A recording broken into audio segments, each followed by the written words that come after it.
Justice and freedom they belong to humans, ওটা আমাদের নিজস্বই, আমাদের ওটা চাইতে হয় না। তিনি সব জানতেন এবং তার পরামর্শেই সমস্ত কিছু হয়েছে।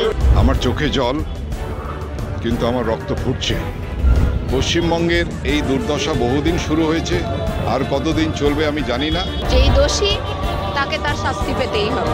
3 মাস পেরিয়েছে আরজিকর ঘটনার, সেই ঘটনার প্রতিবাদে রাস্তায় নেমেছে যেমন জুনিয়র ডাক্তাররা, ঠিক তেমনভাবেই নেমেছে নাগরিক সমাজ থেকে সাধারণ মানুষজন সকলে, এবং তার দাবিতে বিভিন্ন জায়গায় আন্দোলন প্রতিবাদে তারা সামিল হয়েছেন। এবং ঠিক আমরা দেখেছি এর আগে স্বাস্থ্য ভবন হোক বা লালবাজার হোক বা ধর্মতলা হোক, বিভিন্ন জায়গায় কিন্তু মানুষজন এসেছেন, সাড়া দিয়েছেন। এবং আজ অর্থাৎ 9ই নভেম্বরে কিন্তু সে একই চিত্র দেখা গেল, সাধারণ মানুষের ভিড় দেখা গেল ধর্মতলার বুকে, এবং যে জনতার চাচ্ছে অর্থাৎ সাধারণ মানুষজন স্বাক্ষর করছেন এবং তার পাশাপাশি সমর্থন করছেন যাতে এই যে ঘটনা, সেই ঘটনা যাতে আর না ঘটে তার প্রতিবাদ জানিয়ে সকলে কিন্তু আসছেন এবং এই জনতার চার্জশিটে তারা অংশগ্রহণ করছেন। সরাসরি শুনে নেব যারা জনতার চার্জশিটে স্বাক্ষর করে তাদের সমর্থন জানাচ্ছেন কি বলছেন, সরাসরি তাদের মুখ থেকে শুনে নেব। Justice and freedom they belong to humans, ওটা আমাদের নিজস্বই, আমাদের ওটা চাইতে হয় না, দরকার পড়লে ওটা নিয়ে নিতে হয়। আমার মনে হয় আজকে আমাদের সেরকম একটা টাইম বাংলাতে এসেছে যেটা ওভারঅল পুরো ইন্ডিয়া এবং সারা দেশে এবং বিদেশেও ছড়িয়ে গেছে, যে আমরা অ্যাজ হিউম্যানস দেখাচ্ছি যে কীভাবে আমরা জাস্টিসটা পেতে চাই, স্পেশালি ফর উইমেন, বিকজ যার সাথে ঘটনাটা ঘটেছে সে একজন মহিলা ছিল। আমি মহিলা পুরুষে ভাগ করি না, মানুষ মনে করি, তবুও যার সাথে ঘটনা ঘটেছে মহিলা, এবং as women we should always come forward to take our justice and freedom from the society. এটাই লিখেছি। বললাম যে একটা মানে ভয়ঙ্করতম ঘটনা ঘটেছে একটি মহিলার উপর কর্মরত অবস্থায়, তার যাতে ন্যায় বিচার হয় তার জন্যে, এবং এই বিচার ব্যবস্থাকে বিলম্বিত করা হচ্ছে তার বিরুদ্ধে, এবং ঘটনার পরে যেভাবে সমস্ত প্রমাণ লোপাট করা হয়েছে সরকারের পক্ষ থেকে, আই রিপিট সরকারের পক্ষ থেকে, এবং সরকারের যিনি প্রধান তিনি সব জানতেন এবং তার পরামর্শেই সমস্ত কিছু হয়েছে। সুতরাং তার এই স্বৈর শাসনের অবসান চাই। সেক্ষেত্রে এই অভয়ার যে বিচার, তার জন্য যে আন্দোলন, এটা একটা উৎসমুখ বলা যেতে পারে। আমি সেই কারণেই সই করেছি। আমি এসেছি টালিগঞ্জ নাকতলা থেকে। অন্যায় ঘটনা ঘটে গেছে, তার প্রতিবাদে আমি স্বাক্ষর করলাম। ওই অন্যায়ের প্রতিবাদে, দুষ্কৃতীদের শাস্তির দাবিতে, যাতে এই রকম ঘটনা আর না ঘটে, এই জন্যই আমি স্বাক্ষর করলাম। এবং আমি চাই সবাই এর প্রতিবাদ করুন, মানুষ এগিয়ে আসুন।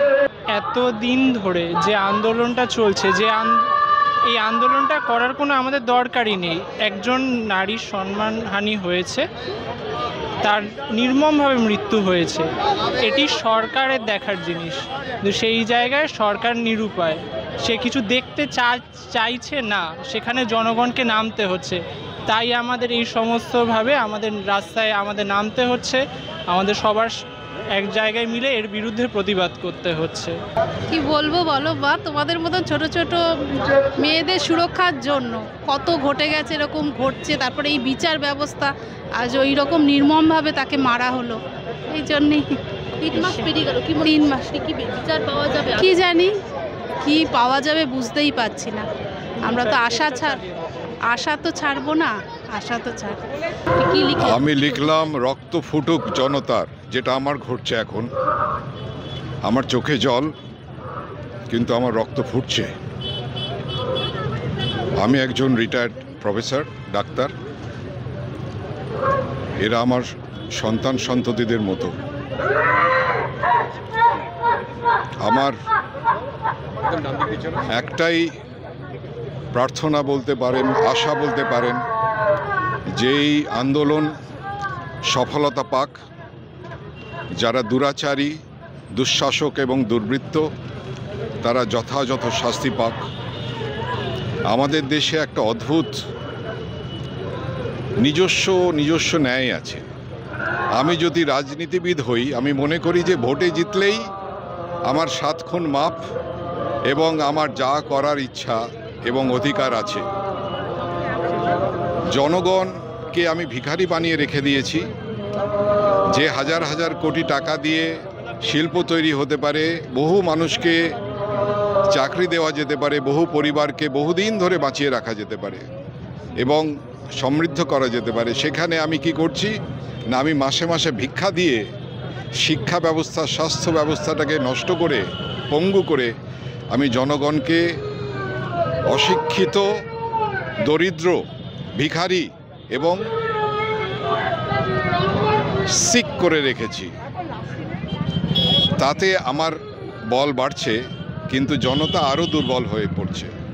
পশ্চিমবঙ্গের এই দুর্দশা বহুদিন শুরু হয়েছে, আর কতদিন চলবে আমি জানি না, কিন্তু আমি এটাই আশা করব যেন এই পাতকুয়ো থেকে এই পরিস্থিতি এবং জনগণের বিবেক আমাদের উদ্ধার করে। আমি আমার নামটা সই করলাম, চার্জশিটটা পড়লাম, যা লেখা আছে সেগুলোর সঙ্গে আমার এক মত অভিন্ন, ফলে আমি তাই সই করে দিলাম। কি বলবেন যে 3 মাস ধরে এই ঘটনার এখনো পর্যন্ত বিচার প্রক্রিয়া? শুনুন, যে কোনো বিচার প্রক্রিয়াই আমাদের ভারতবর্ষে একটু দেরিতে হয়, ডিলে হয়, কিন্তু এই বিষয়টা নিয়ে যেটা একদম পরিষ্কার বেরিয়ে আসছে যে রাজ্য সরকার বেশ কিছু বিষয় চাপবার চেষ্টা করেছে, ফলে বিচার প্রক্রিয়া তার জন্যই একটু দেরি হচ্ছে, আর একটু দেরি হচ্ছে এই কারণেই। দেখা যাক, আমরা আশাবাদী, যদি সুবিচারের আশায় থাকবো, লড়বো। জনতার চার্জশিটে লিখেছে ক্ষমা নেই, ক্ষমাদের করার কোনো ব্যাপার নেই, যেই দোষী তাকে তার শাস্তি পেতেই হবে। আর এটা একজনের না, আমাদের সবার লড়াই, আপনার লড়াই, আমার লড়াই, আমাদের সবার লড়াই। We want justice. যে অন্যায় করেছে তাকে তার প্রায়শ্চিত্ত করতে হবে। বাংলা হান্টের আরও খবর দেখতে নজর রাখুন। বাংলা খবর মানেই বাংলা হান্ট।